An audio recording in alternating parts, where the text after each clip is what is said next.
உன் சித்தத்தை கீழே வச்சுட்டு யுவர் ஆம்பிஷன்ஸ், உன்னுடைய ஆம்பிஷன்ஸ், உன்னுடைய விருப்பங்களை, உன்னுடைய எல்லா விதமான காரியங்களையும் கீழே வச்சுட்டு, இனி நான் அல்ல கிறிஸ்துவே எனக்குள் ஜீவிக்கிறார், என்னுடைய சித்தம் அல்ல அவருடைய சித்தம், உன்னுடைய ராஜ்யம் வருவதாக, பரலோகத்தில் உடைய சித்தம் செய்யப்படுவது போல பூமியிலேயும் உடைய சித்தம் செய்யப்படுவதான்னு சொல்லி அவருடைய சித்தத்தை தூக்கிட்டு வா அப்படிங்கிறாரு. கனமகிமைக்கு பாத்திரரே, உம்மை கரம் உயர்த்தி போற்றி திருநாமம் புகழ்வோம். கனமகிமைக்கு பாத்திரரே, உம்மை கரம் உயர்த்தி போற்றி திருநாமம் புகழ்வோம். வல்லவர், வல்ல செயல்கள் செய்பவர், நீர் நிகரில்லாதவர், நீர் நிகரில்லாதவர். வல்லவர், வல்ல செயல்கள் செய்பவர், நீர் நிகரில்லாதவர், நிகரே இல்லாதவர்.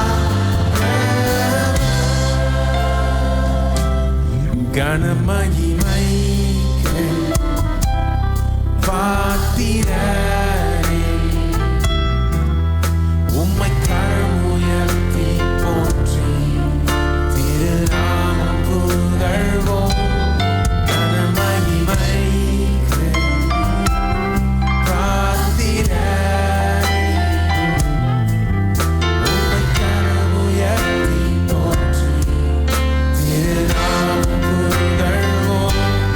வல்லவர், வல்ல செயல்கள் செய்பவர், நீர் நிகரில்லாதவர், நீர் நிகரில்லாதவர்.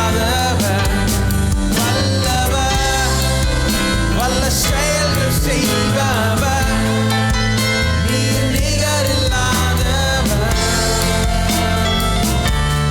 நிகரே இல்லாதவர். வல்லவர், வல்ல செயல்கள் செய்பவர், நீர் நிகரில்லாதவர், நீர் நிகரில்லாதவர். வல்லவர், வல்ல செயல்கள் செய்பவர், நீர் நிகரில்லாதவர், நிகரே இல்லாதவர். ஒரு முறை பாடும். வல்லவர், வல்லவர், வல்ல செயல்கள் செய்பவர், நீர் நிகரில்லாதவர், நீர் நிகரில்லாதவர். வல்லவர், வல்ல செயல்கள் செய்பவர், நீர் நிகரில்லாதவர், நிகரே இல்லாதவர், நிகரே இல்லாதவர், நிகரே இல்லாதவர்.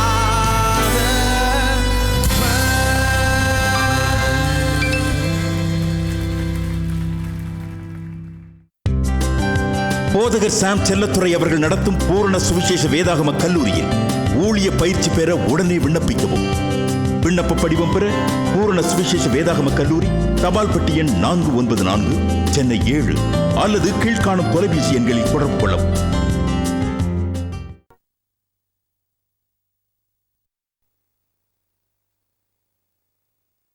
பத்து கற்பனையில் ரெண்டாக பிரிக்கலாம். ஒரு ஒரு ஒரு டிவிஷன் என்னன்னா, அதில் ஃபஸ்ட்டு முதல்ல வர்ற கற்பனைகள் அது என்னென்னா, தேவனுக்கும் நமக்கும் இருக்க உறவு, வேறே தேவர்கள் யாரும் இருக்கக்கூடாது அப்படிங்கிற கட்டளை இல்லையா? அப்போ தேவனுக்கும் நமக்கும் உள்ள உறவை குறித்தது தான் ஃபஸ்ட்டு. அதை சொல்லவே இல்லை இங்கே ரெண்டாவது விதமான கற்பனைகளை சொல்கிறார். த செகண்ட் கைண்டுன்னா மனுஷனுக்கும் மனுஷனுக்கு இருக்க உறவில் எப்படி நம்ம நடந்து கொள்ளணுன்றது. அதுதான் விபச்சாரம் செய்யக்கூடாது, கொலை செய்யக்கூடாது, களவு செய்யக்கூடாது, பொய் சாட்சி சொல்லக்கூடாது, வஞ்சிக்கக்கூடாது, தாப்பனின் தாயம் கனம் பண்ணணும். இதெல்லாம் மற்றவர்களோடு நமக்கு இருக்கிற உறவு. இந்த உறவு அது முதல்ல வர கற்பனைகள். அதுக்கு பின்னால் வர கற்பனைகள் இங்கே மனுஷருக்கும் உள்ள உறவில் உள்ள காரியங்கள். இவர் வேணும்னு அவன்கிட்ட சொல்லும்போது என்ன சொல்கிறாரு? ஏன்னா அவனை யாருன்னு தெரியுது இவருக்கு. மனுஷருக்குள்ளே இருக்கிற காரியத்தெல்லாம் அவர் பார்த்துடுறவர். அவர் இவனை பார்த்த உடனே என்ன பண்ணுறாரு? முதல்ல இதை விட்டுட்டார். ஏன்னா முதல்ல தான் அவனுக்கு பிரச்சனை. இப்படியெல்லாம் சொல்லியிருக்குதுன்னு சொல்லி அடியில் இருக்கிற அந்த கற்பனைகளை மட்டும் சொல்கிறாரு. ரெண்டாவது பகுதியை மட்டும், விபச்சாரம் செய்யக்கூடாது, களவு செய்யக்கூடாது, வஞ்சிக்கக்கூடாது, தாப்பனின் தாயம் கனம் பண்ணணும், கொலை செய்யக்கூடாது எல்லாம் சொல்கிறார். அவன் சொல்கிறான் எல்லாத்தையும் கரெக்டாக பண்ணியிருக்கிறேன் நான். ஆனால் என்ன பிரச்சனைன்னா தேவனுக்கும் இவனுக்கும் உள்ள உறவில் ஏதோ ஒரு பிரச்சனை இருக்குது. அது என்ன பிரச்சனை? தேவனுக்கும் இவனுக்கும் உள்ள உறவில் என்ன பிரச்சனை? அதைத்தான் இவர் போட்டு உடைக்கிறார். இவன் எதிர்பார்த்தது அவர் சொல்லலைங்கிறது மட்டும் இல்லை, ரெண்டாவது அவர் சொன்னதும் அவனுக்கு பிடிக்கல. அவர் என்ன சொல்கிறார்? உண்டத்தில் ஒரு குறை உண்டுன்றார். குறை உண்டுன்னு சொல்லிட்டு நீ போய் உனக்கு உண்டானவற்றெல்லாம் விற்று தரித்திரர் கூட, அப்பொழுது பரலோகத்தில் உனக்கு பொக்கிஷம் உண்டாயிருக்கும், பின்பு சிலுவை எடுத்துக்கொண்டு என்னை பின்பற்றி வான்றார். அவர் என்ன சொல்வார்னு எதிர்பார்த்தானோ அப்படி சொல்லலை. அப்புறம் என்ன சொல்லக்கூடாது, அவன் என்ன சொல்லக்கூடாதுன்னு நினச்சானோ அதை சொல்லிட்டாரு. ஒன்றத்தில் குறை உண்டுட்டார். குறை உண்டுன்னு சொல்லி அதோட விட்டுருந்தா என்ன பண்ணியிருப்பான் தெரியுமா? இவன் சொல்லியிருப்பான், ஆண்டவரே நேற்று கூட 25 பேருக்கு நான் வேட்டி சட்டை கொடுத்தேன், அதுக்கு முந்தின வாரம் புடவையெல்லாம் கொடுத்தேன், அண்டாங்குண்டாலாம் கொடுத்தேன், எங்கள் ஊரில் கேட்டு பாருங்கள் எவ்வளோ தர்மம் பண்ணியிருக்கிறேன்னு. எனக்கு வெறும் ஆஸ்தி மட்டும் இல்லை, நல்ல குணமும் இருக்குது, எனக்கு நல்ல தாராள குணமும் இருக்குது, நிறைய பேருக்கு நான் இதெல்லாம் செஞ்சுருக்கிறேன்.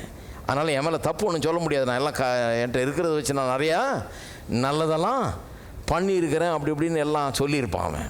ஏன்னா அப்படிப்பட்ட ஆள் இவன், கொஞ்சம் நல்ல ஆள் தான். நான் எல்லாம் தர்மம்லாம் பண்ணியிருக்கிறேனாக்கும் இப்படி ஆக்குன்னு சொல்லியிருப்பான். தான் நல்லவங்கிறது நிரூபிக்கிறதுலேயே இருப்பான் இவன். அதனால தான் அவர் என்ன பண்ணார்? நேராக பாயிண்ட்டுக்கு போயிட்டார். என்ன சொல்லிட்டாரு? உனக்குள்ளதையெல்லாம் விற்று தரித்திரர் கொடு, பிறகு சிலுவை எடுத்துக்கொண்டு என்னை பின்பற்றி வா. உனக்கு உள்ளதையெல்லாம் விட்டு தரித்திரத்து கொடுன்றது இது ரொம்ப நிறைய கிறிஸ்தவர்கள் இது மிஸ் அண்டர்ஸ்டாண்ட் பண்ணிருக்காங்க. என்ன நினைக்கிறாங்க? இயேசு நம்ம எல்லாரையுமே எல்லாத்தையும் விற்றுட்டு வர சொல்லியிருக்கிறாரு. கிறிஸ்தவ வாழ்க்கைன்னா இதுதான், எல்லாத்தையும் விற்றுட்டு தரித்திரருக்கு கொடுத்துட்டு நம்ம இயேசுவை பின்பற்றணும்னா அப்படி தான் வரணும், நம்ம வேறு வழி கிடையாது. அப்படி இதைத்தான் எல்லாருக்கும் சொன்னார். எல்லாருக்கும் சொல்லதே கிடையாது, எப்பவும் சொன்னதே கிடையாது. இது இவனுக்கு மட்டும்தான் அதை சொன்னார். இவனுக்கு மட்டும்தான் அதை சொன்னார். ஏன் இவனுக்கு மட்டும் இதை சொன்னார்ன்னு சொன்னால், இவனுடைய பிரச்சனையே என்னன்னா பண ஆசை. இவனுடைய பிரச்சனையே என்னன்னா பணத்தின் பேரில் நம்பிக்கையை வைத்து தான். இருதயத்தை பண ஆசைன்னு புரிஞ்சுக்கொள்ளணும். பாருங்க, பணம் இருக்கிறது தப்பு இல்லை, பணத்தின் மேலே ஆசையை வைக்கிறது தான் தப்பு. ஆசைன்னா என்ன? ஆசை எங்கேருந்து வருது? இருதயத்திலேருந்து இல்லையா? ஆசை இருதயத்திலேருந்து வருது. பணம் கையில் இருக்கிறது தப்பு இல்லை. சிலர் இருக்கிறாங்க, நான் தொடவே மாட்டேன்ன்றாங்க. தொட்டால் ஒன்றும் தப்பு இல்லை, ஒன்றும் தீட்டாயிடாது, பரவாயில்ல, கையில் போடுறதுனால ஒன்றும் இல்லை. இருதயத்தை என்ன பண்ணக்கூடாது? இந்த பணத்துக்கு நம்ம ஒப்பு வைத்திடக்கூடாது. இருதயத்தை விற்று போடக்கூடாது. இதுக்காக இருதயத்தின் ஆசை அது மேலே வைக்கக்கூடாது. இருதயமும் இருதயத்தின் ஆசையெல்லாம் கடவுள் பேரில் இருக்கணும், பணம் கையில் இருக்கணும், யூஸ் பண்ணணும் அதை. ஹலோ, உங்கள் கையில் பணம் இருந்து நீங்கள் யூஸ் பண்ணுறது தப்பே கிடையாது. இருதயம் எங்கே இருக்கணும்? கர்த்தர் பேரில் இருக்க வேண்டும். இவன் என்ன பண்ணிட்டான்? பணம் நிறைய இருக்குது, இதை வச்சு சில நல்ல காரியங்கள்லாம் செய்கிறான். ஆனால் அந்த நல்ல காரியம் செய்கிறது கூட இவன் இஷ்டப்படி இவனுக்கு என்ன பிரியமாக இருக்கோ அதை செய்கிறான்னு ஒழிய கடவுளுக்கு அவனுடைய வாழ்க்கையில் இடம் இருந்தது போல தெரியல. நம்பிக்கையெல்லாம் அந்த பணத்தின் மேலே வச்சுட்டான், தன்னுடைய ஆஸ்தியின் மேலே நம்பிக்கை வச்சுட்டான். அவன் மிகுந்த துக்கத்தோட மனமடிந்து மிகுந்த துக்கத்தோட போய்விட்டான்னு சொல்கிற அந்த வசனத்தை பார்த்தீங்கன்னா 22ஆம் வசனத்தை அங்கே ஒரு குவாலிஃபிகேஷன் சொல்லியிருக்காங்க. என்ன? மிகுந்த ஆஸ்தியுடையவனாக இருந்தபடினால். அவன் ஏன் மிகுந்த துக்கம், ஏன் மனம் அடைஞ்சிருச்சு, ஏன் துக்கத்தோடு போயிட்டான்? மிகுந்த ஆஸ்தியுடையவனாக இருந்தபடினால். இந்த ஆஸ்தி இவனுக்கு ஒரு பிரச்சனை ஆயிடுச்சு. இந்த ஆஸ்தியின் மேலே இவனுக்கு நம்பிக்கை, இந்த ஆஸ்தியின் மேலே ஒரு பற்று, இந்த ஆஸ்தியின் மேலே ஒரு ஈடுபாடு, இருதயமெல்லாம் இந்த ஆஸ்தி மேலே இருக்குது. ஆஸ்தி இருக்கிறது தப்பு இல்லை, ஆனால் ஆஸ்தியின் மேலே நம்ம இருதயம் இருக்கிறது தப்பு. இருக்கிறீங்களா? எத்தனை பேர் இருக்கிறீங்க? நம்ம என்ன சொல்லிட்டோம் ஜனங்களுக்கு? ஆஸ்தி இருக்கிறதே தப்பு போ. ஏன்னா கிறிஸ்தவர்களுக்கு என்னென்னா, ஆஸ்தி இல்லைன்னா இருதயம் அது மேலே வைக்க முடியாது பாரு, அதனால் இல்லாமல் இருக்கிறது நல்லதுன்னு. உங்களுக்கு தெரியுமா, ஆஸ்தி இல்லாத நிறைய பேர் ஆஸ்தி பேரில் இருதயத்தை வச்சுருக்கிறாங்க. ஆஸ்தி இல்லை அவங்களுக்கு, ஆனால் இருதயமெல்லாம் ஆஸ்தி பேரில் இருக்குது. இன்றைக்கி வருமா, நாளைக்கு வருமா, லாட்ரி இன்னைக்கு கிடைக்குமா, நாளைக்கு கிடைக்குமா, அவனுக்கு இருக்குது எனக்கு இல்லையே, எதிர் வீட்டுக்காரனுக்கு இருக்குது எனக்கு இல்லையே, இருதயமெல்லாம் இதாக இருக்குது பாருங்கள். ஆஸ்தி இல்லை, ஆனால் இருதயமெல்லாம் இங்கே இருக்குது. இல்லாத அந்த ஆஸ்தியின் மேலே தான் இருதயமும் இருக்குது. நம்ம என்ன நினச்சிட்டோம், ஆஸ்தியை ஒழிச்சிட்டா இருதயத்தை மேலே வைக்கிறதுக்கு சான்ஸ் இல்லையான்னு. ஹலோ, இயேசு ரொம்ப ப்ரொஃபவுண்ட் ட்ரூத் இங்கே டீச் பண்ணுறாரு. அவர் என்ன சொல்கிறாரு, உன் பிரச்சனை என்னன்னா, உன் இருதயம் உன் பற்று எல்லாத்தையும் கொண்டு போய் எங்கே வச்சுட்ட, நீ இந்த ஆஸ்தியின் மேலே வச்சுட்டேன். உன் நம்பிக்கை அது மேலே வச்சுட்டேன். உன் இருதயம் அது மேலே இருக்குது. இருதயத்தை கடவுள் அதுக்கு கொடுக்கல, நமக்கு இருதயத்தை ஒன்றுக்கு தான் கொடுத்துருக்கிறார். கர்த்தர் என்ன சொல்ல, உன் இருதயத்தை எனக்கு தான்னார். இருதயத்தை எனக்கு தான் அவர் கேட்குறாரு. நம்ம கொண்டு போய் எங்கே கொடுத்துட்டோம்? ஆஸ்திகிட்ட கொடுத்தாச்சு. அதை எது மேலேயோ வச்சுட்டோம், இருதயத்தை கொண்டு போய். அவர் சொல்கிறார், எனக்கு வேறு ஒன்றும் வேணாம்ப்பா, எனக்கு எல்லாம் இருக்குது, உங்கள்கிட்ட எனக்கு வேறு ஒன்றையும் கேட்கல, உன் இருதயத்தை தான், உன் இருதயம் தான் எனக்கு வேணுன்றாரு. ஆனால் இருதயம் தான் இவன்ட்டு இல்லை கொடுக்குறதுக்கு, மீதியெல்லாம் இருக்குது. அவன் 2 புடவை கேட்டால் கொடுத்துருவான். போய் 100 பேருக்கு ஆடு வேட்டி சட்டி வாங்கி கொடுத்தா உடனே கொடுத்துருவான். அவன் அந்த மாதிரி ஆள், அவன் காசு ஒன்றும் பிரச்சனை கிடையாது, அவனுக்கு கொடுத்துருவான். ஆனால் இருதயத்தை அவன் தர முடியாது. ஏன்னா இருதயம் அதில் இருக்குதே. முதலாவது கற்பனை அதுதானே, தேவனை தவிர வேற ஒரு தேவன் இருக்கக்கூடாதுன்னு. பணத்தை இவன் தேவனாக்கி விட்டான். பணம் இவனுக்கு கடவுளாயிடுச்சு. பணத்தை வணங்கி கொண்டிருக்கிறான், பணத்தை கும்பிட்டு கொண்டிருக்கிறான், பணத்தை பூஜித்து கொண்டிருக்கிறான், பணத்தை இருதயத்தில் வச்சிருக்கிறான். இருதயத்தை நம்ம எதில் வைக்கிறோமோ அதைத்தான் நம்ம பூஜிக்கிறோம். ஹலோ, இருக்கிறீங்களா? நிறைய பேர் முழிக்கிறீங்க.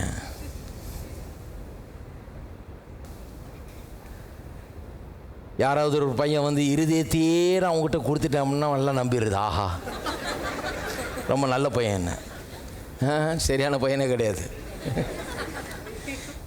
பையனை பார்க்கும்போது எப்படி பார்க்கணும்? இருதயத்தை கர்த்தர்கிட்ட கொடுத்த பையனா பாருங்க.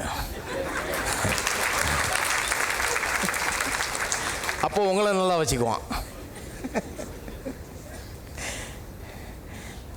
இருதயத்தையே யாரோ கொடுத்துட்டாங்க, அப்பா பெரிய தியாகி அவர். இருதயம் உங்களுக்கு கொடுக்கல அவர். கர்த்தர் இருதயத்தை அவர் கேட்குறாரு. கர்த்தர்கிட்ட இருதயத்தை கொடுத்த பையனை பார்த்தீங்கன்னா அந்த பொண்ணுக்கு வாழ்வு உண்டு. கர்த்தர்கிட்ட இருதயத்தை கொடுத்த பொண்ணை பார்த்தீங்கன்னா அந்த பையனுக்கு அது மூலமாக வாழ்வு உண்டு. ஏன்னா இருதயத்தை கர்த்தர்கிட்ட கொடுத்தா குடும்பம் நல்லா இருக்கும்.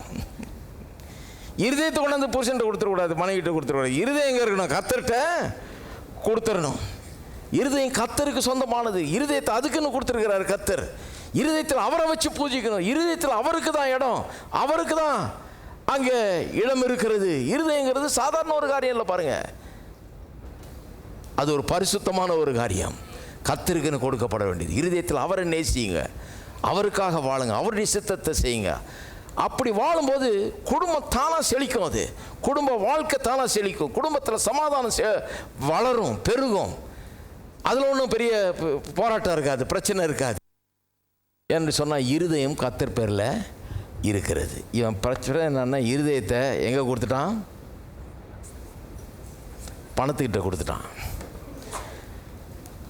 அதனால் சப்ஜெக்ட் இங்கே பணம் கிடையாது. அது பணமாக இருக்கலாம், ஒரு பெண்ணாக இருக்கலாம், ஒரு பையனாக இருக்கலாம், ஹலோ, அல்லது ஏதாவது இருக்கலாம், ஒரு பதவியாக இருக்கலாம், பேர் புகழாக இருக்கலாம். இருதயத்தை எதுக்கிட்ட கொடுத்தீங்க? இருதயத்தை நாம் எதுக்கிட்ட கொடுக்குறோன்றது தான் இங்கே சப்ஜெக்ட் ஒழிய வெறும் பணம் அதை கட்டிட்டு அழுகக்கூடாது. இவனுக்கு பணம் பிரச்சனை, மற்றவங்களுக்கு என்ன பிரச்சனை?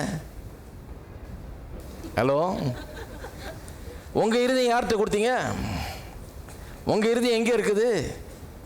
இங்கே இருக்கிற ஒவ்வொருவரும் சொல்ல முடியணும், என் இருதயம் கர்த்தர்கிட்ட கொடுத்துருக்கிறேன். நான் இயேசு வண்டியில் கொடுத்துருக்கிறேன் இருதயத்தை. என் இருதயத்தில் வேறு எதுக்குமே இடம் இல்லை. என் இருதயம் இயேசுவுக்கு கொடுக்கப்பட்டிருக்கிறது. அதுதான் கரெக்டு. அதுதான் பிரச்சனை. அவன்கிட்ட சந்தேகத்துக்கு இடமில்லாத விதத்தில் சொல்லிட்டார். எல்லாத்தையும் விற்று கொடுன்னும் போது தான் அவனுக்கு இருதயம் எங்கே இருக்குதுன்னு விளங்குது. நான் சொன்ன மாதிரி வேட்டி கொடுத்துரு சட்டை கொடுத்துருன்னா அவனுக்கு விளங்காது. ஏன்னா அதை ஈஸியாக கொடுத்துருவான். அதனால தான் எல்லாத்தையும் விற்று தருத்திரர் கொடுத்துட்டு வந்து என்னை பின்பற்றுன்றாரு. அப்போ தான் அவனுக்கு வழங்குது எவ்வளோ கஷ்டம். என் இருதயத்தை அடப்பாமல் இங்கே வச்சுட்டேனே, இருதயத்தை அதுக்கு கொடுத்துட்டேனே, இருதயத்தை அந்த பணத்தில் வச்சுட்டேனே, இதில் பிரிய முடியாமல் இருக்குது. இப்போ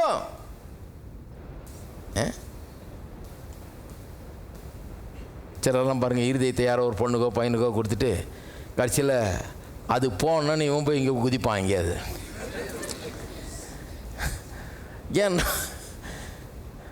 ஏன்னா பிரிய முடியாது.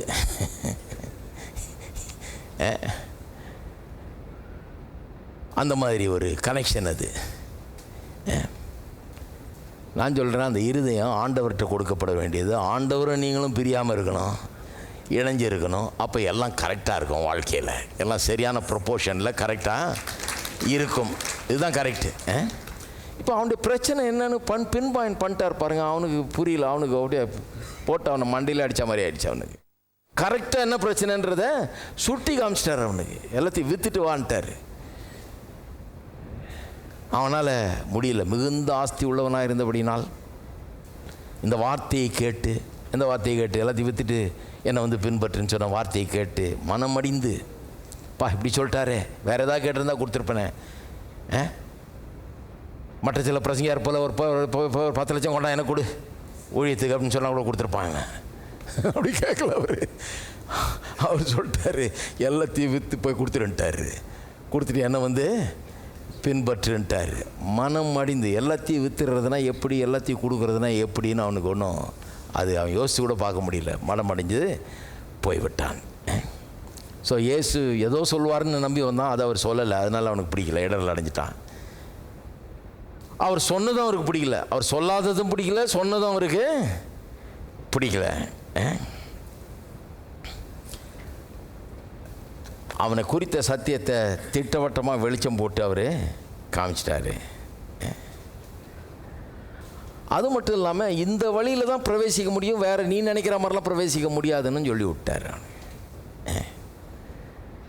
தான் போய் விற்று பிறகு வந்து என்னை பின்பற்றி தான் வழி, வேறு வழி இல்லைங்கிற மாதிரி சொல்லி விட்டார். அவன் ஒரேடியாக துக்கத்தோடே போய்விட்டான் என்று வாசிக்கிறோம். சரி, இன்னொரு காரியம் போனதுக்கு இன்னொரு காரியம் என்னன்னா, சிலுவையை எடுத்துக்கொண்டு என்னை பின்பற்றி வான்ட்டார். அதுவும் என்ன நினச்சானோ அவன். இன்றைக்கு கிறிஸ்தவர்கள் நிறைய பேர் நினைக்கிறாங்க கிறிஸ்தவ வாழ்க்கைன்னு சொன்னால் சிலுவை வாழ்க்கை. அது ஒருத்தர் சொல்கிறார், என் மனைவி தாயா எனக்கு கர்த்தர் கொடுத்த சிலுவை. எல்லாருக்கும் ஒரு சிலுவையை கொடுத்துருக்கிறாரு. சிலுவையை எடுத்துக்கொண்டு பின்பற்றி வாழ்னார். எனக்கு மனைவியை கொடுத்துருக்கிறாரு. இந்த சிலுவையை நான் சுமந்துக்கிட்டு இருக்கிறேன் அப்படின்னாரு. சில மனைவிகள் அப்படி சொல்லுவாங்கன்னு நினைக்கிறேன், புருஷன் தான் எனக்கு சிலுவைன்னு. கண்டிப்பாக சொல்லுவாங்க. இவங்க சொல்லும்போது அவங்க சொல்ல மாட்டாங்களா? இன்னும் சிலர் சொல்ல கேட்டிருக்கேன், பிள்ளைகள் எனக்கு சிலுவை. அந்த சிலுவை, இந்த சிலுவை, 1008 சிலுவை இவங்க சுமந்துக்கிட்டு இருக்கிறாங்க. இவங்க என்ன நினைக்கிறாங்க, இயேசு சிலுவை எடுத்துக்கிட்டு வாங்கினோடனே இந்த மாதிரி காரியங்கள் தான் சிலுவைன்னு நினச்சிட்டு இருக்கிறாங்க. சிலுவைன்னா என்னென்னு விளங்கிக்கணும் பைபிள் படி. சிலுவைன்னா லிட்டரலாக போய் ஒரு சிலுவையை தூக்கிட்டு அவர் பின்னால் போகிறதில்ல, அதல்ல. சிலுவை என்ற எந்த அர்த்தத்தில் சொன்னார்? சிலுவை எடுத்துக்கொண்டு என்ன பின்பற்றி வான்னா நீங்கள் என்ன நினைக்கிறீங்க? அவன் போய் உடனே ஒரு மரத்தில் ஒரு பெரிய சிலுவை செஞ்சுக்கிட்டு ஒரு பின்னாலேயே தூக்கிட்டு போனான்றீங்களா? கிடையாது. ஒரு ஞான அர்த்தத்தோடு சொல்லி இருக்கிறார் அதை, இல்லையா? அது என்னன்னு புரிஞ்சுக்கணும். சிலுவை எடுத்துகிட்டு பின்பற்றி வான்னு என்ன அர்த்தம்? கெத்செமனே தோட்டத்தில் சிலுவையில் ஒரு பாடுபட்டு மறிக்கிறதுக்கு முன்னாடி போய் ஜெபம் பண்ணுறாரு, இல்லையா? ஜெபம் பண்ணும்போது என்ன சொல்கிறாரு? உமக்கு சித்தமானால் இந்த பாத்திரம் என்னை விட்டு நீங்கும்படி. எந்த பாத்திரம்? இந்த பாடு, இந்த சிலுவை மரணம், இந்த சிலுவையில் ஏற்படுகிற போகிற சாவு. அதுக்கு முன்னால் தானே போய் ஜெபம் பண்ணுறாரு. இது வேணாம் ஆண்டவரே, எப்படியாவது அதிலிருந்து அது நேரிடாதபடிக்கு உமக்கு சித்தமானால் அந்த பாத்திரத்தை விலக்கி கொள்ளும்ன்றாரு. பாத்திரம்னா த கப் ஆஃப் சஃபரிங், பாடுகளின் பாத்திரத்தை விலக்கி கொள்ள சொல்கிறார். சொன்னவர் டக்குன்னு சுதாரிச்சுக்கிறார். ஏன்னா அவருக்கு தெரியுது இதுக்காக தான் பிறந்திருக்கிறார் இவர். எதுக்காக? சிலுவையில் மறிக்கிறதுக்காக தான் பிறந்திருக்கிறாருன்னு தெரியும் அவருக்கு. அதனால் சொல்கிறாரு, ஆகிலும் என்னுடைய சித்தம் அல்ல உம்முடைய சித்தமே ஆக கடவுதுன்னு சொல்லிட்டு எந்திரிச்சு போச்சே. இவர் வந்துட்டாங்க அரெஸ்ட் பண்ணுறதுக்கு. அவங்க தேடிட்டு வர்றாங்க. அவங்க தேடி இவரை கண்டுபிடிக்கல. இவர் போய் ஆஜராகிறார். இவர் சொல்கிறார், நான் தான். யாரை தேடுறீங்க? நான் தான் அவர் இப்படின்றார். நான் தான் அவருன்னு சொன்னோன்னு பொத்துன்னு விழுந்துட்டானுங்க எல்லாம். இது பார்த்தீங்களா? அது இவர் பேசாமல் வீட்டுக்கு போய் சேர்ந்துருக்கலாம். பேசாமல் பிடிக்க வந்த ஆளுங்க நான் தான் சொன்னோம். அவன் எல்லாம் பொத்துன்னு விழுந்துட்டான். அவனை எழுப்பி கூட கூட்டின்னு போகிறார் வான்னு. அதனால் இயேசு ஒன்றும் ஓடி போய் ஒளிஞ்சிக்கல. போலீஸ் தர்றாங்களேன்னு அவர் பயந்துக்கிட்டு போய் எங்கேயோ ஒளிஞ்சிக்கிட்டு இல்லை. அதெல்லாம் பண்ணவே இல்லை. பாருங்க, டிசைட் பண்ணிட்டார். என்ன டிசைட் பண்ணிட்டாரு? என்னுடைய சித்தம் அல்ல உம்முடைய சித்தமே ஆக கடவுதுன்னு என்னைக்கு டிசைட் பண்ணாரோ அவர் என்ன டிசைட் பண்ணிட்டார்? சிலுவையை நான் சுமந்தே தீர்வேன். இது கர்த்தருடைய சித்தம். எனக்கு அதுக்காக தான் நான் பிறந்திருக்கிறேன். இந்த சிலுவையில் சாகும்படியாக தான் கர்த்தர் என்னை அனுப்பிச்சிருக்கிறாரு. அதை நான் செய்யலைன்னா என் வந்த நோக்கமே நிறைவேறாமல் போயிடும். அதுதான் என்னுடைய வாழ்க்கையின் நோக்கம். அதுக்கு தான் என் சரீரத்தை கொடுத்தாரு. மாம்சம் ரத்தம் உள்ள சரீரம் எனக்கு அதுக்கு தான் கொடுக்கப்பட்டிருக்கிறது. அதுக்காக தான் நான் பிறந்திருக்கிறேன். ஆகவே வா போலான்றாரு. அவன் பாவம், அவனால் அடிக்க முடியலன்னா கூட இவரே போய் அடிச்சிட்டு இருந்திருப்பார் போல. அந்த அளவுக்கு இவர் வா போகலாம் சிலுவைக்குன்ட்டார். ஏன்னா என்னுடைய சித்தம் அல்ல பிதாவினுடைய சித்தம் அப்படின்ட்டார். அப்போ நான் சொல்லுகிறேன், சிலுவை நான் நம்முடைய சித்தத்தை கீழே வச்சுட்டு பிதாவுடைய சித்தத்தை சுமந்து கொண்டு வாழ்க்கையை வாழ்வது தான் சிலுவையை சுமப்பது. சிலுவையை சுமக்கிறேன்னு என்னென்னத்தையும் சுமந்துட்டு இருக்கக்கூடாது. சில கடன் சிலுவையை சுமந்துட்டு இருக்கிறேங்க. இந்த சிலுவையெல்லாம் நீங்கள் சுமக்கக்கூடாதுன்னா அவர் அங்கே சுமந்துட்டார். கல்வாரி சிலுவையில் உங்கள் தரித்திரத்தை சாபத்தை எல்லாத்தையும் சுமந்து தீர்த்துட்டார். இப்போ நாம் சுமக்க வேண்டிய சிலுவை என்ன? ஒரே ஒரு சிலுவை தான் சுமந்துட்டு வான்றாரு. சிலுவை எடுத்துக்கொண்டு என்ன பின்பற்றி வான்றாரு. என்ன சிலுவை எடுத்துக்கொண்டு வான்றாரு? உன் சித்தத்தை கீழே வச்சுட்டு யுவர் ஆம்பிஷன்ஸ், உன்னுடைய விருப்பங்களை, உன்னுடைய எல்லா விதமான காரியங்களை கீழே வச்சுட்டு இனி நான் அல்ல கிறிஸ்துவே எனக்குள் ஜீவிக்கிறார். என்னுடைய சித்தம் அல்ல அவருடைய சித்தம். உன்னுடைய ராஜ்யம் வருவதாக. பரலோகத்தில் உடைய சித்தம் செய்யப்படுவது போல பூமியிலேயும் உடைய சித்தம் செய்யப்படுவதான்னு சொல்லி அவருடைய சித்தத்தை தூக்கிட்டு வா அப்படிங்கிறாரு. அதைத்தான் சொல்றாரு. இருக்கிற எல்லாத்தையும் வித்துட்டு வான்னு சொன்னாரு. என்ன அர்த்தத்தில் சொன்னார்? அதை இந்த அர்த்தத்தில் தான் சொல்றாரு. கரங்களை தட்டி பாடுவோம்.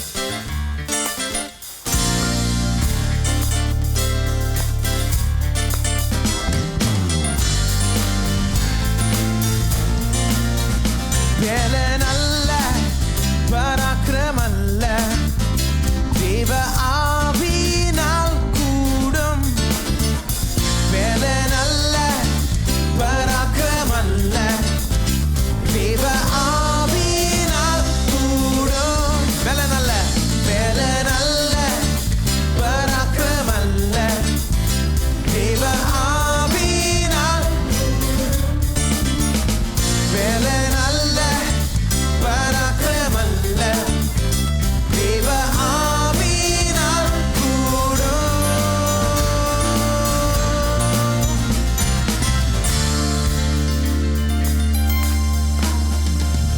நம் போராயுதங்கள் மாம்சத்திற்கு ஏதுவானதல்ல, தேவ பலமுள்ளவை. அவரின் இரக்கம் தூய அன்பு என்றும் மாறாதது. மாவலிது சேர்ந்து கிறிஸ்தேசுவை ஆராதிப்போம். அவன் நாமத்தில் வார்த்தையால் ஜெயம் கொள்வோம். நல்ல பராக்கிரமல்ல தேவ ஆவியினால் கூடும். நல்ல பராக்கிரமல்ல தேவ ஆவியினால் கூடும். நம் போராயுதங்கள் மாம்சத்திற்கு வானதல்ல, தேவ பலமுள்ளவை. அவரின் இரக்கம் தூய அன்பு என்றும் மாறாதது. மாபலிது சேர்ந்து கிறிஸ்தேசுவை ஆராதிப்போம். வார்த்தையால் ஜெயம் கொள்வோம். வேலனல்ல பராக்கிரமல்ல தேவ ஆவியினால் கூடும். வேலனல்ல பராக்கிரமல்ல தேவ ஆவியினால் கூடும். நம் போராயுதங்கள் மாம்சத்துக்கு ஏதுவானதல்ல, தேவ பலமுள்ளவை. அவரின் இரக்கம் தூய அன்பு என்றும் மாறாதது.